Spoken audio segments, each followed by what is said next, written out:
오늘은 광복절입니다. 저희 아이가 광복절이 뭐냐고 물어보더라고요. 그래서 광복절에 대해서 다시 한번 상기하는 시간을 오늘 가져봤습니다. 그러고 보니 굉장히 좋은 날입니다. 오늘 이 날을 행복해 하셨습니까? 네. 오늘 모처럼의 휴일을 보내면서 저희 가족도 잠시 회복의 시간들을 가졌습니다. 그래서 가족들과 함께 잠시 회복하는 시간을 가지며 그동안 열심히 우리 11호 성전을 지키고 찬양과 기도로 이 예배를 이어가기 위하여 애썼던 순간들에 대해서 수고 많았다고 격려하는 시간을 잠시 가져보았었는데요. 이 시간을 통하여 우리가 우리의 몸과 마음이 좀 회복되는 듯한 느낌을 받았습니다. 그런데 저희가 분명하게 기뻐할 때 기뻐해야 하는데요. 동시에 이 기쁨이 기쁨에서만 멈추는 것이 아니라 진정한 회복으로 이어져야 함을 배우게 됩니다. 만약에 그렇게 되지 않고 만약 기뻐하고만 있으면 다시 그 빈집을 누군가가 쳐들어올 수 있기 때문에 그렇습니다. 성경에서도 귀신이 들렸던 이가 귀신이 해방되고 난 뒤에 만약에 아무런 준비가 되어 있지 않으면 도로 더 큰 귀신이 들어오게 되어서 집안이 깨끗하게 정리된 것을 보고 더 늑탈을 심하게 할 것이다 라고 경고하고 있습니다. 우리는 이 사실을 통하여 우리의 교회의 미래 또한 조심스럽게 다가가야 함을 다시 한번 생각해 보게 됩니다. 분명히 하나님께서 주신 구원에 대하여 기뻐하고 그동안 지치고 힘들었던 것들에 대하여 회복해야 합니다. 우리 성도님들이 잘 회복하셨으면 좋겠습니다. 그리고 즐겁고 행복하게 신앙하셨으면 좋겠습니다. 동시에 사명의 회복도 함께 이루어졌으면 좋겠습니다.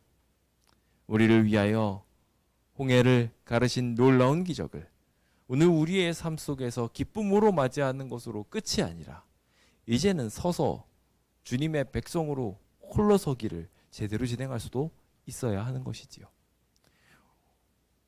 이 나라도 광복의 기쁨을 맞이한 지 얼마 안 돼요. 시련과 역경을 맞이하게 되었음을 우리는 잘 압니다. 민족이 분열되고 큰 두 강대국의 전쟁에 휘말려 참 어려운 시간을 보내고 말았습니다. 우리도 마찬가지가 될 수 있음을 반드시 기억해야 합니다. 우리의 주체 사상을 바로 세우고 하나님의 기적을 우리의 삶에 가장 가까운 곳으로 모셔야 하는 것입니다. 부디 광복이 진정한 광복이 되기를 소망합니다. 우리나라가 광복을 했음에도 불구하고 전 세계 거의 유일의 분단 국가로 남아있는 것은 참 안타까운 일입니다. 우리의 교회에도 그런 어려움에 빠지지 않을 수 있도록 우리나라 역사의 모든 교훈들을 반면교사 삼아서 흔들림 없이 우리의 교회가 굳게 설 수 있게 되기를 함께 기도하는 시간 되었으면 좋겠습니다.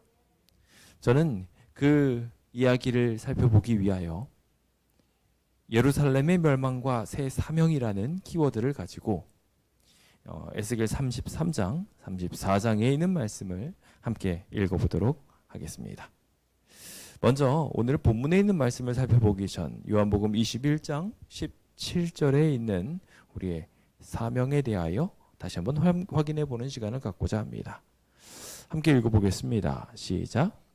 주님, 모든 것을 아시오매 내가 주님을 사랑하는 줄을 주님께서 아시나이다. 예수께서 이르시되 내 양을 먹이라. 자, 여기 이 주인공인 베드로는 심각한 실패로 무너져 있었습니다. 예전에는 항상 나서기를 좋아하고 시끌시끌하던 그가 이제는 예수님 앞에만 서면 항상 쭈구리가 되어 있었습니다. 그도 그럴 것이 그는 3번이나 예수님을 부인했고 그 소문은 이미 제자들 사이에 파다하게 있었기 때문에 그렇습니다. 항상 나서기를 좋아했던 성품이었던 만큼 다른 사람의 눈총도 받았겠죠. 그랬던 그가 이렇게 큰 실수를 범하고 나니 주변의 시선도 만만치 않았을 것입니다. 참 불편한 시간을 보내고 있었을 그때 주님께서는 그를 회복시켜 주십니다. 그 회복을 위하여 주님께서는 굳이 내가 나를 사랑하느냐를 3번이나 물으십니다. 그리고 그 3번의 답변을 받으신 주님은 다시 그의 사명도 3번이나 확인시켜 주십니다.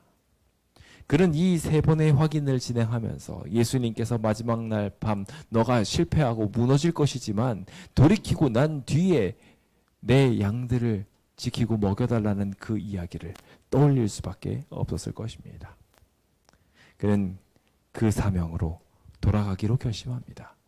그는 한때 무너졌지만 이제 다시 회복하게 되었습니다. 하나님이 우리 사랑하신다는 거 믿으십니까? 아멘. 오늘 우리가 살펴보게 될 에스겔서 33장은요. 예루살렘의 멸망 소식이 드디어 들려오는 이야기의 배경을 두고 있습니다. 예루살렘이 멸망했대요. 많은 사람들이 얼마나 큰 실망을 했을까요? 정말 큰 좌절을 겪었을 것입니다. 어떻게 하나님의 나라가 멸망하는가라고 이야기하며 마음이 무너지고 쓰러질 수밖에 없는 상황이었습니다. 그랬던 그들에게 주님께서 주신 말씀은 멸망의 소식이 아닌 회복의 소식이었습니다. 오늘 우리에게도 마찬가지로 우리의 힘들고 어려운 무너져가는 삶들을 다시 회복시켜 주시고자 주님은 또 다른 영적인 의미에서의 광복을 우리에게 주시고자 지금도 우리를 강하게 하시고 지키고 계심을 우리 모두 기억해야 할 것입니다. 구귀하신 하나님의 은혜를 생각하며 에스겔 33장과 34장에 있는 이야기를 통하여 새 사명, 원래 있었지만 다시 새롭게 우리에게 주어진 본래의 사명을 함께 살펴보며 우리의 삶 속에 잊어버렸던 순간들이 있다면 오랜 투쟁의 기간으로 인하여 잠시 망각하고 있었던 그 사명을 다시 찾아보는 귀한 시간 가지게 되었으면 좋겠습니다. 자, 그렇다면 오늘 이야기를 살펴보기 위해 에스겔이 말하고 있는 이 33장과 34장에 등장하는 3가지 이야기는 무엇인지 함께 좀 살펴보도록 하겠습니다. 저는 첫 번째 키워드를 파수꾼의 사명과 기별이라는 키워드로 두었습니다. 우리는 기별을 가지고 있는 사람들입니다. 그래서 그 기별을 전달해야 될 장차 멸망의 시기가 다가오고 있으니 그 멸망을 준비해야 된다. 무너져가는 이 바벨론이라는 세상을 그냥 막연하게 그냥 좋아하지 말고 경계하고 하나님이 오실 그날을 늘 준비해야 된다고 말해야 될 파수꾼적 사명을 가지고 있습니다. 이것은 우리가 현대 진리 혹은 현재 진리라고도 하는 5대 사명 중에 하나인 세천사의 기별에 가장 핵심적으로 나와 있는 사명 중에 하나이며 우리 교회의 정체성인 재림이라는 키워드도 이 이야기의 핵심 키워드가 됩니다. 우리는 이 기별을 가지고 있는 사람으로서 우리 스스로를 소개할 때 저희는 안식일 교인입니다 라는 이야기보다 더 중요하게 재림 교인입니다 라고 스스로를 소개합니다. 굉장히 잘 알아야 되고 반드시 지켜야 될 부분이지요. 우리는 이 땅에서 안식하는 사람들이 아니라 주변 사람들이 자꾸 저희한테 그렇게 말해요. 안식교인, 안식교인. 아니요, 저희 안식교인 아니에요. 저희는 안식일 교인이고 안식일이라고 하는 이유는 우리가 재림을 준비하기 때문입니다. 그래서 저희는 외국에서도 그렇게 부르지만 애드벤티스트라고 불러주십시오. 재림교인이라고 불러주십시오. 라고 명칭을 호명해 드립니다. 우리의 정체성을 명확하게 전달해 주는 거예요. 그래서 자꾸 주변 사람들이 안식일 교인이라고 부른다 할지라도 우리가 강조하는 것은 안식일이 아니라 진정한 안식을 우리에게 허락하시는 구원의 날 재림. 그 재림을 우리가 기다린 사람들입니다. 라고 그 기별을 증거해야 되는 것입니다. 이것이 우리의 정체성이고 우리가 파수꾼된 이유입니다. 재림을 증거해야 되는 것이죠. 이 땅의 멸망을 말해 주어야 하는 사람들인 것입니다. 에스겔도 같은 위치에 있었습니다. 에스겔은 자신이 사명을 딱 받은 날부터 이 세상이 멸망하게 될 것에 대해서 자신이 그동안 가지고 있었던 이 세상, 즉 예루살렘이 멸망할 것에 대하여 계속 들었던 이였습니다. 이 이야기는 사실 그 이전부터 예레미야, 이사야에 걸쳐서 계속돼서 반복되어 전달되어졌습니다. 자신의 나라가 멸망할 겁니다 라고 말하는 것만큼 슬픈 기별을 가진 사람이 있을까요? 그런데 우리도 같은 사명을 가지고 있습니다. 대한민국 멸망할 겁니다. 그래서 괜히 또 철컹철컹할까 봐 걱정되지만 맞아요. 그럴 수밖에 없어요. 왜냐하면 예수님이 오실 거니까요. 우리는 그 사실을 믿고 사는 사람들입니다. 대한민국에 영원히 살 거라고 생각하는 사람이 아니라 예수님께서 다시 오실 것이라고 믿는 사람들입니다. 그 사실을 우리의 마음속에 온전히 두고 사는 사람들 될 수 있도록 우리도 예레미야와 같은 길을 걸어야 할 것입니다. 이제 예레미야는 자신이 했던 예언의 결과를 눈앞에 두기 직전입니다. 그때 하나님께서는 굳이 그를 불러들이셔서 파수꾼으로서의 사명을 다시 알려주십니다. 이제 그가 그동안 계속 외쳤던 멸망이라는 키워드에 대하여 다 외친 것 같은 상황입니다. 그는 이제 그의 사명에서 노임받을 것 같은 위치였어요. 왜냐하면 예레미야가 말했고 그것을 이어받아서 전달했던 에스겔의 사명이 끝난 것처럼 보였거든요. 예레미야가 예루살렘이 멸망하니까요. 그런데 예수님의 기별이 예루살렘의 멸망입니까? 하나님께서 주셨던 기별이 그냥 멸망으로 끝인가요? 아닙니다. 우리는 멸망론자가 아닙니다. 재림교인입니다. 이 세상을 멸망하는 걸 좋아하고 바라보고 있는 사람들이 아니라 우리는 재림하셔서 회복되어질 새 왕국을 기대하는 사람들입니다. 그러니까 마찬가지입니다. 주님께서는 이 에스겔에게 예루살렘이 멸망했지만 아직 너의 파수꾼으로서의 사명이 끝나지 않았다고 말씀하십니다. 우리도 마찬가지입니다. 성전 수호를 이뤘는지도 모르겠습니다. 서면상으로는. 그런데 그걸로 끝인가요? 아닙니다. 광복은 이루어진 것처럼 보여지지만 그의 사명, 에스겔의 사명도 이루어진 것처럼 보여질지는 모르겠지만 진짜 중요한 거는 지금부터였습니다. 진짜 중요한 거는 지금부터인 것입니다.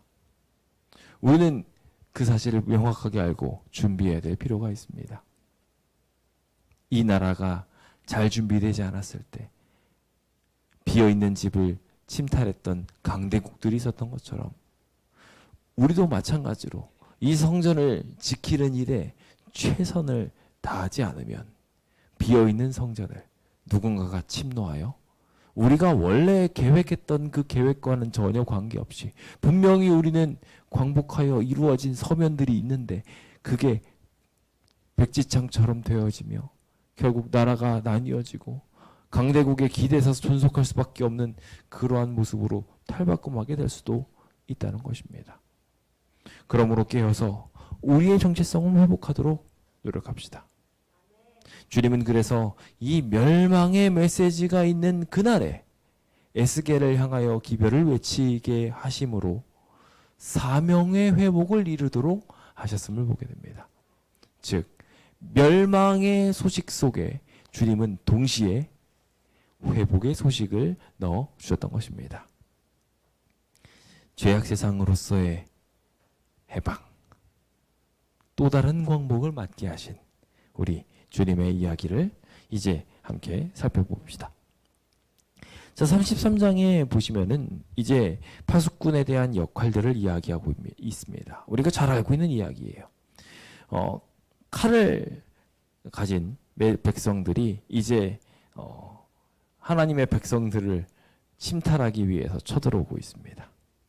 그 일을 위하여 준비된 사람, 파수꾼이 여기 서 있습니다. 이제 멸망이 다가오고 있는 이 순간에 파수꾼은 무엇을 해야 될까요? 그렇습니다. 파수꾼은 나팔을 불어야 합니다. 우리가 이 파수꾼에 대한 이야기를 자세히 생각을 해보면 지금 이 전쟁 이길 수 있습니까? 없습니까? 이길 수 없습니다. 이 전쟁은 이미 하나님께서 바벨론의 승리로 점철해 놓으신 상황이었어요. 멸망당할 거라고 오래전부터 이야기했어요.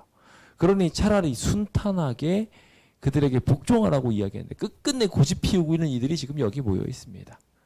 그걸 생각해 보면은 참 고집불통인 사람들만 지금 이 성읍에 지금 있는 겁니다. 그러고 보면은 우리들도 참 고집불통이에요. 하나님을 사랑하고 하나님을 아끼고 저 하나님 나라대로 뜻대로 살아라고 이야기하는데 당장 저조차도 그러지 못하는 경우들이 얼마나 많은지 모릅니다. 이 연약한 사람들을 모아놓은 게 교회라 참 다행입니다. 하나님의 크신 은혜들이 없었으면은 우리는 아무것도 아닌 존재들입니다. 그런데 하나님께서 이렇게 고집불통인 도시에 꼭 한두 명씩은 파수꾼을 두십니다.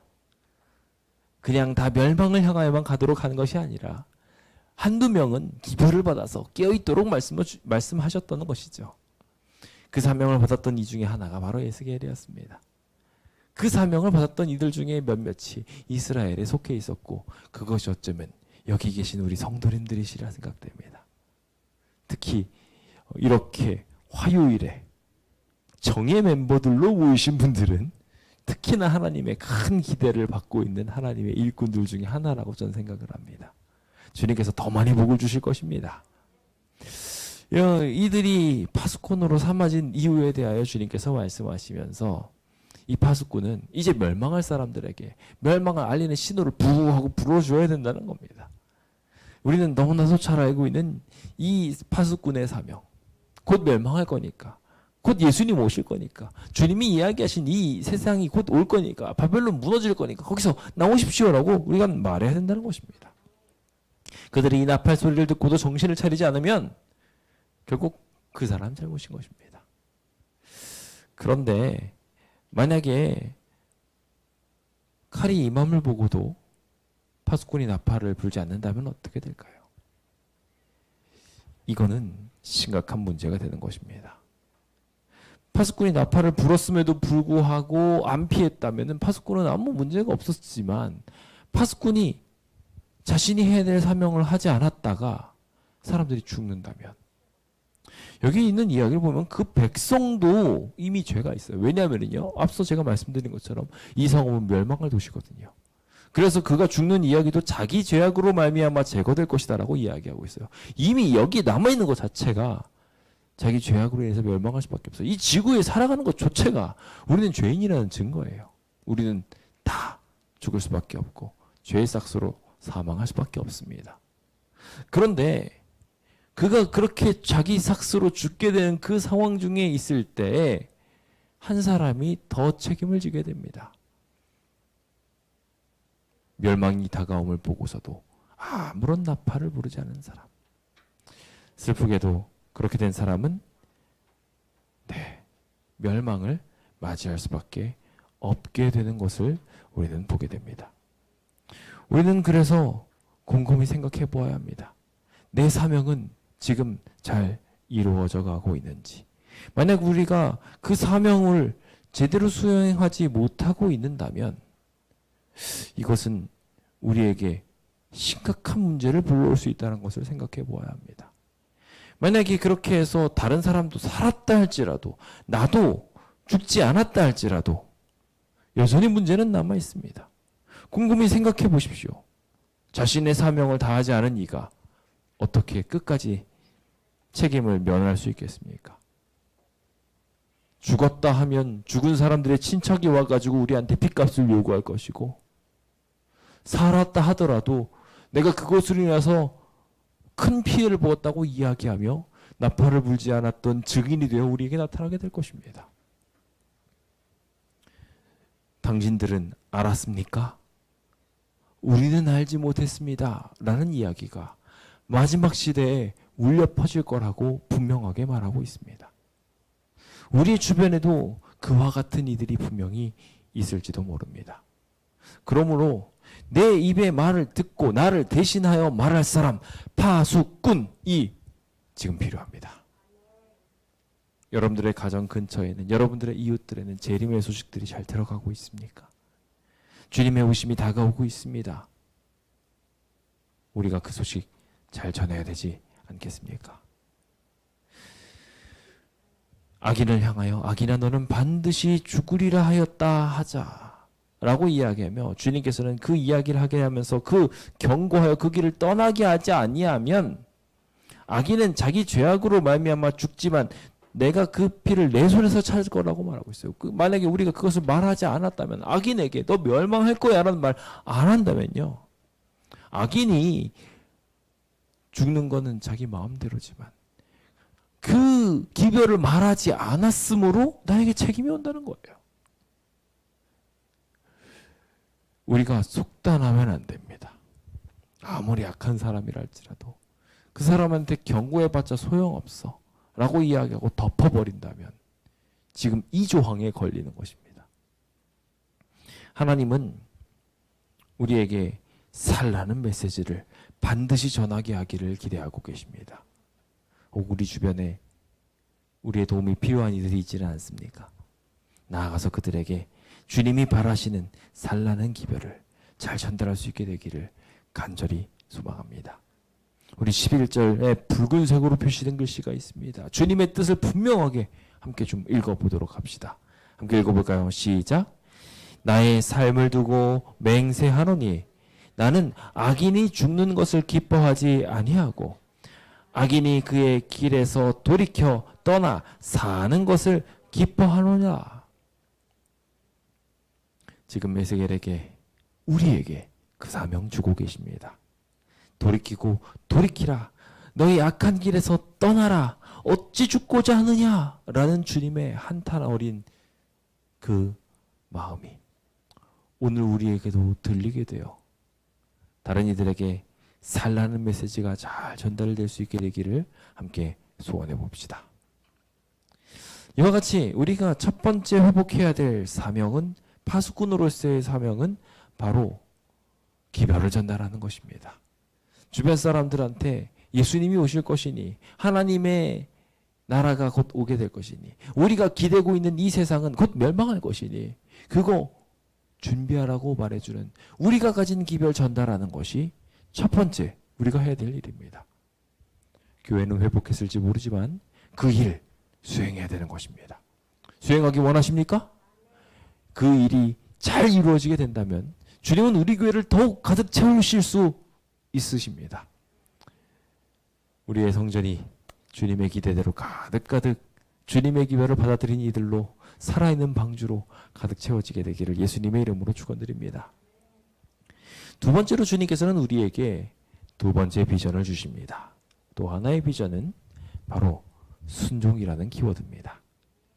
구원을 위하여 우리가 해야 할 가장 중요한 키워드 중 하나는 순종입니다. 우리는 이 순종이라는 키워드들을 우리와 우리 주변 이웃들에게 잘 전달해야 합니다. 제가 전에 한기태 목사님 이야기를 들었습니다. 열방 선교교회 그 목사님이랑도 이렇게 이야기하면서 계속해서 나오게 되는 이야기는 어떻게 해야 구원을 받는가라는 이야기입니다. 그 구원의 키워드는 가장 핵심은 무엇입니까? 예수 그리스도입니다. 예수님을 우리의 개인의 구주로 믿지 않으면 구원은 일어나지 않습니다. 그리고 우리가 순종할 수 있는 그 힘도 예수 그리스도를 통해 생겨납니다. 즉 순종은 우리에게 주어지는 하나님의 구원의 이 땅에서의 표식입니다. 그가 이 땅에서도 예수 그리스도의 변화시키심에 의해서 하나님의 사랑을 실천하며 사는 것을 원하더라라는 증거인 것입니다. 즉 우리가 하늘나라 간다면은 하늘나라 가게 된다면 우리가 그 증거를 보여줘야 되잖아요. 믿음을 뭘로 보여주겠냐는 거예요. 믿습니다 말하면 끝인가요? 아니잖아요. 맞아요. 우리가 바라는 거에 대해서 실제로 내가 이 땅에서 실천하는 거예요. 나 이걸 원해 라고 하나님의 뜻대로 이렇게 살기 원합니다. 안 돼도 이거 원한다는 거죠. 네, 맞아요. 제가 저희 아이들한테 이제 학원에 가가지고 뭘 배우거나 뭐 혹은 집에서 뭘 하게 할 일이 있을 때 가장 중요하게 여기는 한 가지가 있습니다. 얘가 이거를 하길 원하면 해주고요. 아니면 끝나요. 둘째가 곧잘 요즘에 바이올린을 여기 와서 키고 있죠. 바이올린 열심히 킵니다. 근데 그렇게 세상 연습하는 거 싫어해요. 그래가지고 곧잘 하는데 집에서 연습하라고 하면 입술이 이만큼씩 튀어나옵니다. 그러면은 이제 그만하자. 우리 바이올린 하나 얘네들 가르치려면 돈을 너무 많이 쓰게 되니까 너 그걸로 벌어먹고 살 것도 아닌데 그만하자라고 이야기를 합니다. 그런데 그때 제가 바이올린을 못하는 이유가 있습니다. 입을 삐죽이면서도 해요. 하고 싶어 하고 안 끊겠대요. 계속해서 나는 이걸 하기 원한다는 거예요. 지금 더 하고 싶어 하는 놀이도 있어요. 당장 그 바이올린 하는 것도 힘들어서 하기 싫은지 몰라요. 하지만 내가 바이올린 키는 거를 원해요. 그러니 도와주는 겁니다. 바이올린 나가게도 해주고, 바이올린 옆에다 쥐어도 주고, 바이올린을 안 하면 물어주기도 하고. 마찬가지입니다. 주님께서 우리한테 의중을 물으십니다. 우리 속마음은 지금 사실 뭘 원해요? 우리 솔직한 속마음은 지금 이 순간에 여기에서 예배 드리는 것보다 하와이에 가가지고 날아다니는 갈매기를 쳐다보면서 좋다 이러고 있는 걸 더 좋아하실 겁니다. 그러지 않으실 분 계십니까? 당장 저부터도요. 둘 중에 뭐 할래 하면은 고민할 것 같아요. 한 번쯤은 나도 하와이 가고 싶은데 하면서. 그런데 우리에게 그런 유혹들이 있을 때 우리가 뭘 선택해요? 지금 이 순간에도 집에서 시원하게 있는 것보다 여기서 춥게 에어컨 틀고 있는 게 더 낫다 이 생각을 하면서 지금 여기 와 있는 거잖아요. 여러모로 불편하고 내 체온에 안 맞고 내 마음에 내 계획에 전혀 안 맞다 할지라도 내가 지금 뭘 바래요? 하나님이랑 함께 있는 거를 원해요. 예수님을 원해요. 그래서 지금 여기 와 있는 것입니다. 전 그게 순종이라고 생각해요. 하나님께서 그 구원을 이루신 것이 지금 이 땅에서 펼쳐지는 거.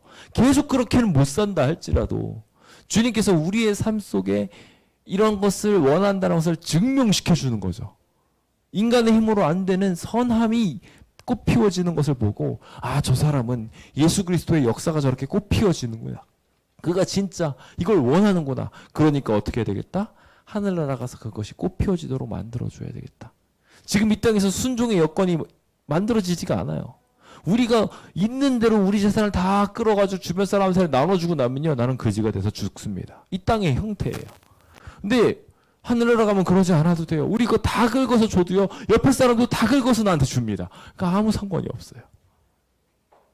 이 땅에서는 완전한 순종을 할 수가 없어요. 그런데 하나님께서 그 편린이라도 맛보게 하신 게 순종이라는 거예요. 그러니까 그 순종이 우리의 삶에 이루어지도록 지금 바라고 경험하고 느끼는 일이 우리의 삶에 꼭 필요해야 합니다. 그래야 저 하늘을 맛볼 수 있고요. 그래야 그 증거로 저 하늘에 갈 수 있게 되기 때문에 그렇습니다. 하나님은 그래서 그 수구원의 상관관계를 이제 설명하기 시작하십니다. 자, 이제 12절을 붙어 있는 말씀을 봅시다. 의인이 범죄하는 날에 그 공의가 그를 구원할까요? 안타깝게도 그렇지 않는다고 이야기합니다. 그는 왜 의로운데 구원을 받지 못한 걸까요? 자, 그 이유가 바로 이 부분입니다. 자, 하나님께서 그의 공의를 보고서 의인아, 넌 살리라 라고 선언했다고 하자고 주님께서 가령이라는 키워드를 넣어서 만약 그렇다면 어떨까라고 이야기합니다. 근데 그 의인한테 하나님께서 너는 살 것이다라고 선언했다 할지라도 그 공의를 믿고 스스로 죄악을 범하게 된다면 의로운 행위는 싹 지워진다는 거예요. 이거 굉장히 무섭고도 우리가 반드시 알아야 될 이야기입니다. 우리가 과거에 아무리 선했던 사람이라 할지라도 그게 믿음이 뭐 아브라함이건 뭐 야곱이건 다니엘이건 요셉이건 관계없어요. 아무리 의로운 사람이었다 할지라도 마지막 순간에 나는 악한 일을 행했어요. 그렇다면 여기 나와 있는 이 말씀처럼 그가 그 지은 죄악으로 말미암아 그 안에서 죽으리라라고 분명하게 표현하고 있어요.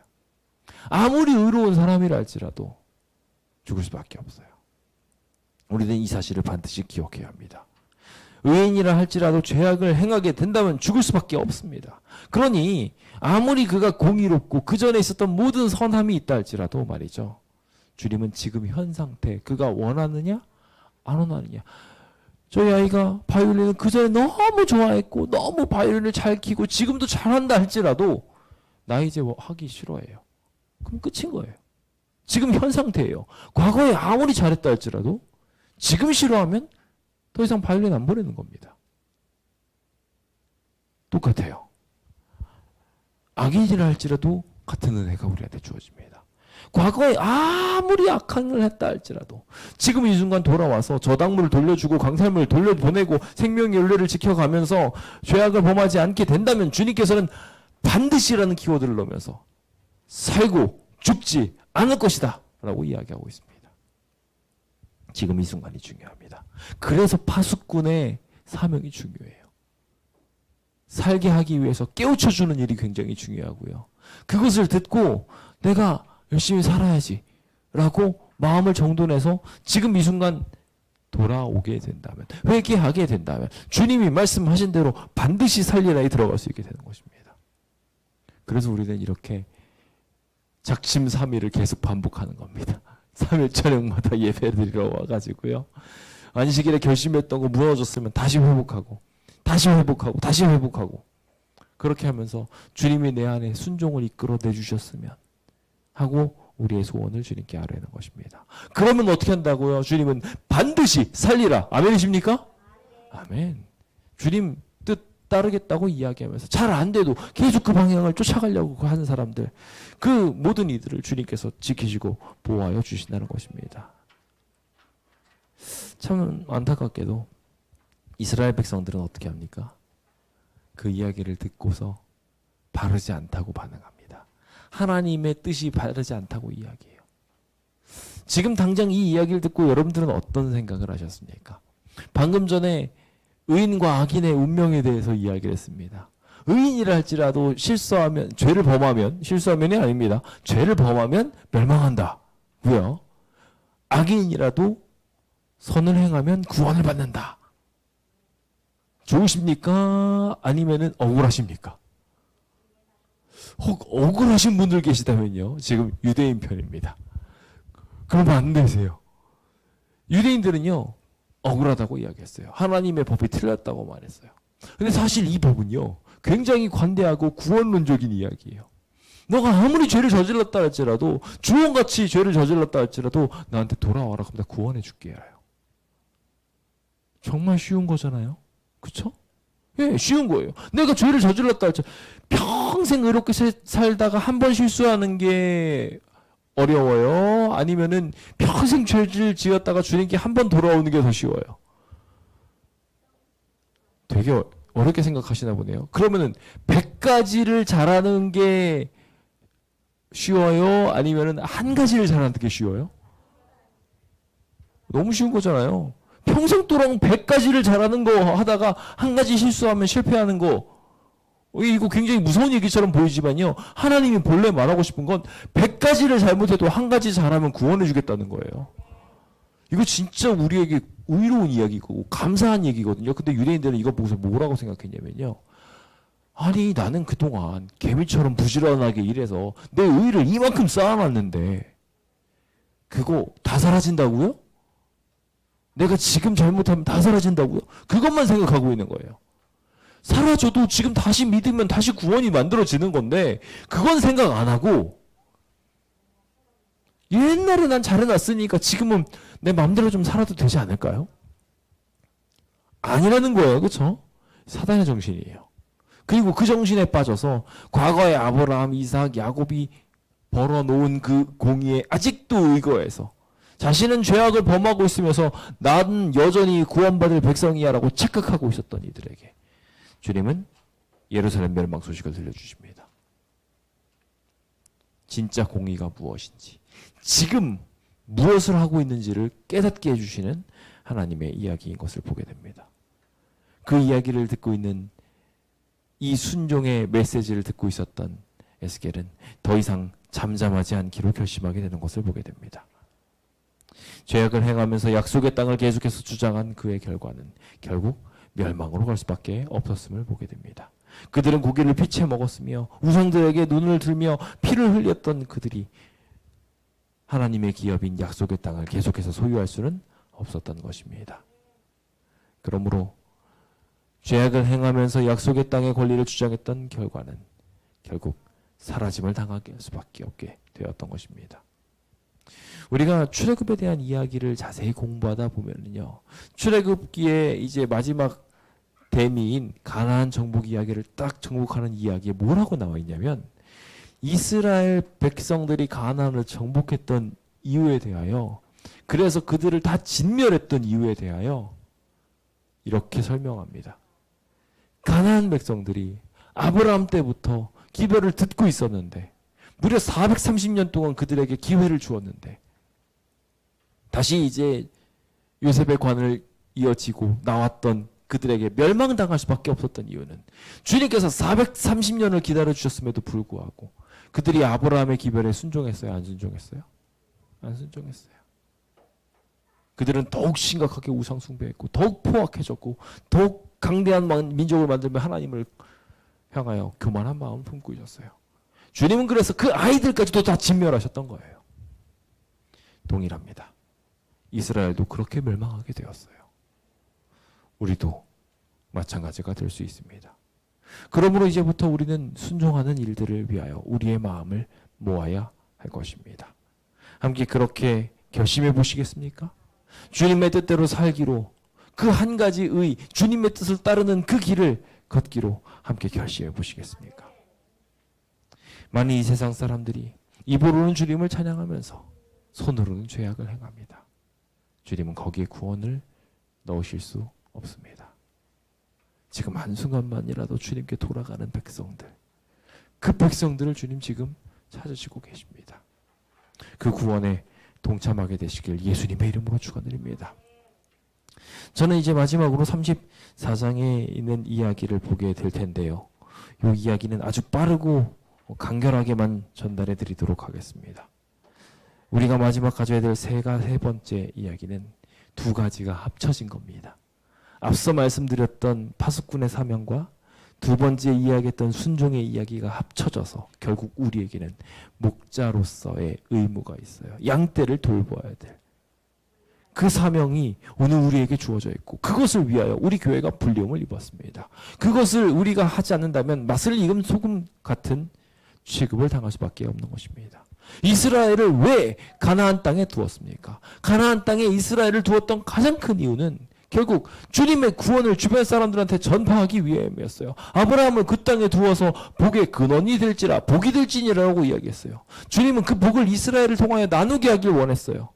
주님의 말씀을 듣고 그 천국의 기별들을 전달하길 원했어요. 근데 이 목자들이 뭐 하고 있어요? 살찐 양을 잡아가지고 먹기만 하고 있어요. 거기 있는 털들을 다 벗겨가지고 자기만 입고 살고 있어요. 양은 먹을 거 주지도 않으면서 말이죠. 계속 그렇게 한 결과 주님께서는 이 병든 자를 고치지도 않고 쫓기는 자들 돌아오게 하지 않고 그랬던 모든 것들을 보면서 들짐승에 밥이 되도록 남겨둔 것을 보고 목자를 그대로 둘 사람이 어디 있습니까? 양떼를 보살핀다고 하고 먹이지도 않고 치지도 않고 심지어 보호도 안 해준다면 주님은 내 양떼를 다 흩어지게 만들었으니 너 목자 해고당한 거예요. 이스라엘은 그렇게 해서 해고당하게 된 것입니다. 목자들이 가져야 할 책임감, 양떼를 상하게 했던 그 이유를 보시고 주님께서는 결국 이 무도한 목자들의 손에서 양들을 건져내신 것입니다. 이거는요, 우리에게 만약에 우리가 이렇게 해가지고 쫓겨나게 된다면 우리에게 심판처럼 느껴질지 모르겠지만요, 양들에게 있어서는요 구원이에요. 그렇게 생각을 해보면요, 우리가 정말 잘 하나님의 사명을 수행해야 합니다. 우리한테 주어져 있는 이 기별들을 잘 전달하지 않고 있는다면 우리는 무도한 목자가 되어서 우리만 살찌우고 있는, 그래서 교회에 와가지고 교회에 있는 모든 혜택들은 다 누리면서 떵떵거리면서 살고 있는데 나중에 다른 사람이 오고 있으면 다른 사람이 오면 차 12명만 넘어가면은 차 타기 더 힘든데 13명이 되지 않기를 바라는 마음으로 13번째 사람은 잘라냈으면 좋겠다고 생각하는 그런 못된 심부를 가질 수도 있는 거예요. 그러면 어떻게 되는 거예요? 하나님께서는요, 그런 사람은요, 너 오지 마가 되는 거예요. 이해되셨죠? 우리 그러지 않을 수 있도록 기도합시다. 그런 목자가 되지 않을 수 있도록 합시다. 주님은 이 살찐 자와 강한 자를 없애고 정의로운 존재들을 세우실 거라고 분명하게 말씀하고 계십니다. 이제 주님은 이 양떼와 염소새 사이에서 심판하고 계십니다. 우리는 어떤 존재인지 말입니다. 이 아기 다툼 속에서 구원하시는 분이신 메시아를 보여주시면서 너는 어떤 존재니? 라고 묻고 있습니다. 예수님은 어떤 분이셨습니까? 참 목자이셨던 예수님을 떠올리시면서 내 종 다윗이라고 하며 기대하시는 그 예수 그리스도의 구원의 이야기가 오늘 우리의 삶 속에서도 편린이라도 만들어지게 되기를 소망합니다. 그런다면 주님께서 사명의 회복을 이루시며 우리의 삶을 온전하게 만들어 주실 것입니다. 이제 그 파수꾼의 사명, 신앙인의 순종, 목자들의 의무를 떠올리며 주님이 회복하시는 아름다운 세상을 향하여 함께 나아가 봅시다. 주님은 그렇게 주님을 향하여 믿고 의지하는 사람들을 믿으시며 대적들을 없애시고 먹이실 것이며 천국을 만들어 주실 것이며 결국 그 평화와 번영 속에서 하나님이 내 목자이시고 우리가 하나님의 백성이구나 라는 것을 확인하게 해 주실 것입니다. 이제 저는 말씀을 마무리 지으며 이스라엘이 보호받기 위한, 이 교회가 보호받기 위한 진정한 광복을 이루기 위한 그 비결이 무엇인지 분명하게 다시 한번 짚고 넘어가기 원합니다. 교회는 영육간의 보호 사역을 하기 위하여 만들어진 곳입니다. 교회가 교회의 역할을 하는 것은 이 교회를 지킬 가장 강력한 이유가 될 것입니다. 부디 그 놀라운 기적이 일어나게 되어서 가난한 자를 보살피는 자에게 복이 있음을, 진리를 알지 못하는 사람, 그들을 계몽하는 그 운동을 하게 되는 사람에게 주님의 복이 있음을 오늘 우리가 분명하게 깨닫고 그 일을 수행할 수 있게 되기를 예수님의 이름으로 축원드리면서 오늘 모든 말씀을 마치도록 하겠습니다. 감사합니다.